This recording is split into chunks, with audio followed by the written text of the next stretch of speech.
Hello guys, hello Earth Signs, hello Gemini, Libra, and Aquarius. Welcome dito sa aking channel, Kapalaran 888. Welcome. Alamin natin kung anong messages, vibration, gabay energy para sa lahat.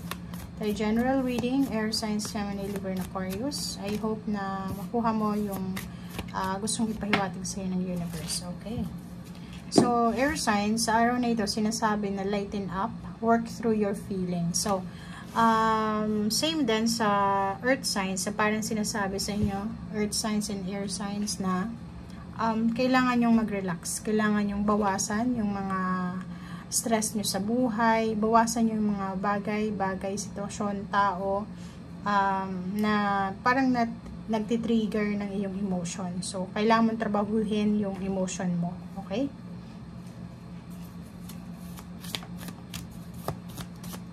Meron ditong air signs na parang masyado siyang nagpapanik.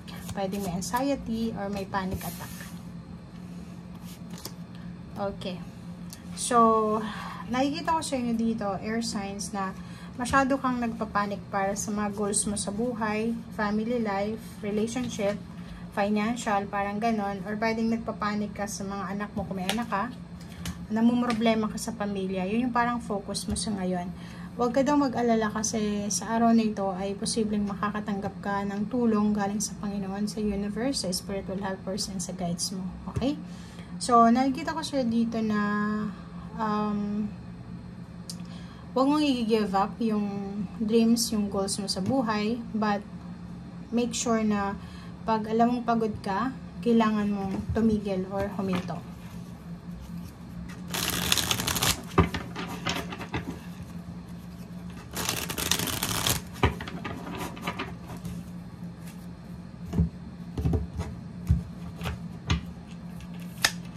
Okay. King of Swords.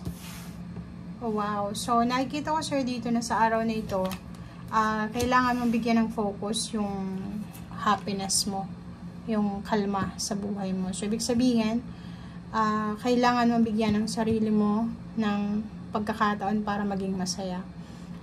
Yung anxiety, depression, panic attacks, wala namang kasalanan yung tao dito, kayo mismo. Kasi kusa yan sa stress. So, dito sinasabi na kailangan mong i-divert yung iyong attention sa masaya. Diba? So, hanapin mo yung bagay na pwedeng magpapasaya sa'yo. Kasi may nandito na parang temptation to, traitor.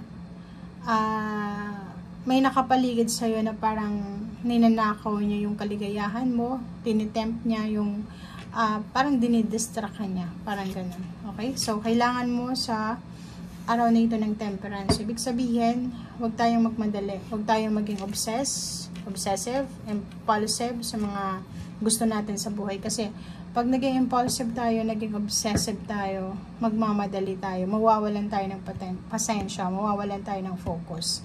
So, dito sinasabi, huwag mong hahayaang nakawin yung kaligayahan mo ng problema. Okay? Kasi yung mga problema natin, mga stressor na yan yung nagtitrigger sa inyo. So, pwedeng yan yung maging rason. Okay, Page of Cups. Nakikita ko sir dito na posibleng isang water sign, Pisces, Scorpion, Cancer, isang earth sign, Virgo, Capricorn, and Taurus.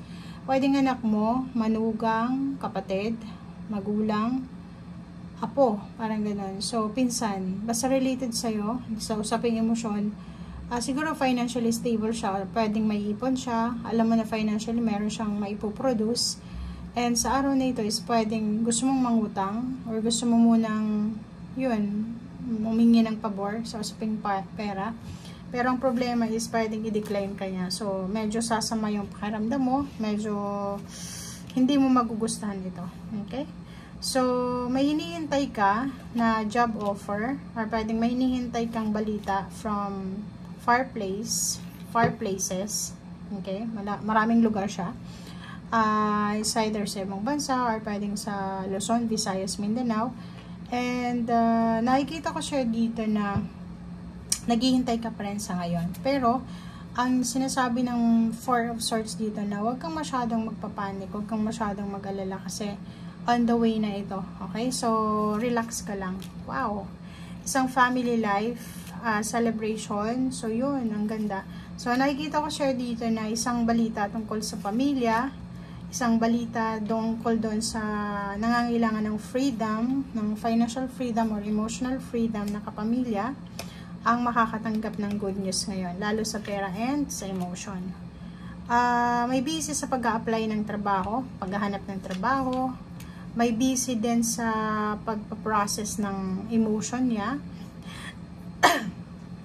May busy din dito sa pakikipagkasundo. Sorry. May busy sa pakikipagkasundo. Yung parang pakikipagkaibigan, ganyan, ganito. May busy din sa pagtatrabaho, pag-iipon ng pera. And yung iba din, lalo yung babae, is busy sila sa kanilang pagbubuntis or yung pagkakaroon ng anak or pwedeng sa pamilya or sa health nila, sa mga health regimen nila. Okay, so meron Knight of Cups. Kung single ka, may relationship dito ang magsisimula, may mag-o-offer ng kasal, ng relationship, may mag-o-offer ng work, okay, or pwedeng sa loob ng trabaho, doon nyo makikilala yung taong magpapatibok sa inyo ng puso nyo. Okay? Meron din temptation sa trabaho. Like for example, may trabaho ka na, tapos may mag-aalok pa sa'yo ng ibang trabaho. Okay? Nakikita ko yung Capricorn energy dito. Okay? So, sinasabi sa'yo dito na mag-iingat ka sa isang Capricorn or sa pakikipag-deal sa isang Capricorn. And then, kasi parang, like, nangangailangan ka ng pera, wag kang hihingi ng tulong sa araw na ito sa Capricorn or Taurus or Virgo kasi posibleng i-reject nila itong hinihingi mong pabor. And nakikita ko siya dito, ang pwede mong lapitan ngayon is water sign and fire sign and kapwa mo air sign. Okay? And sa ilalim niya is 10 of Pentacles. So, yung 10 of Pentacles na to, it's a confirmation na may paparating sa yung lump sum of money. It's 10,000, 1,000, 10,100, or 5,000 or million. Or pwedeng may inheritance, payouts, payments, bonuses, 13-month pay, or refund, mga ganyang klaseng money, source of money. Pwedeng lotto, or pwedeng sa mga games, reward, award, or pwedeng premyo talaga siya. So, nakikita ko siya dito na sa usaping pera, maraming sources ka ng financial ang posibleng darating sa'yo. So, yun, be patient. Konting tiis, konting tiyaga, kasi on the way na siya. Pwedeng hindi man siya dumating sa ngayon, pero darating talaga siya. Okay guys, thank you for watching. Bye!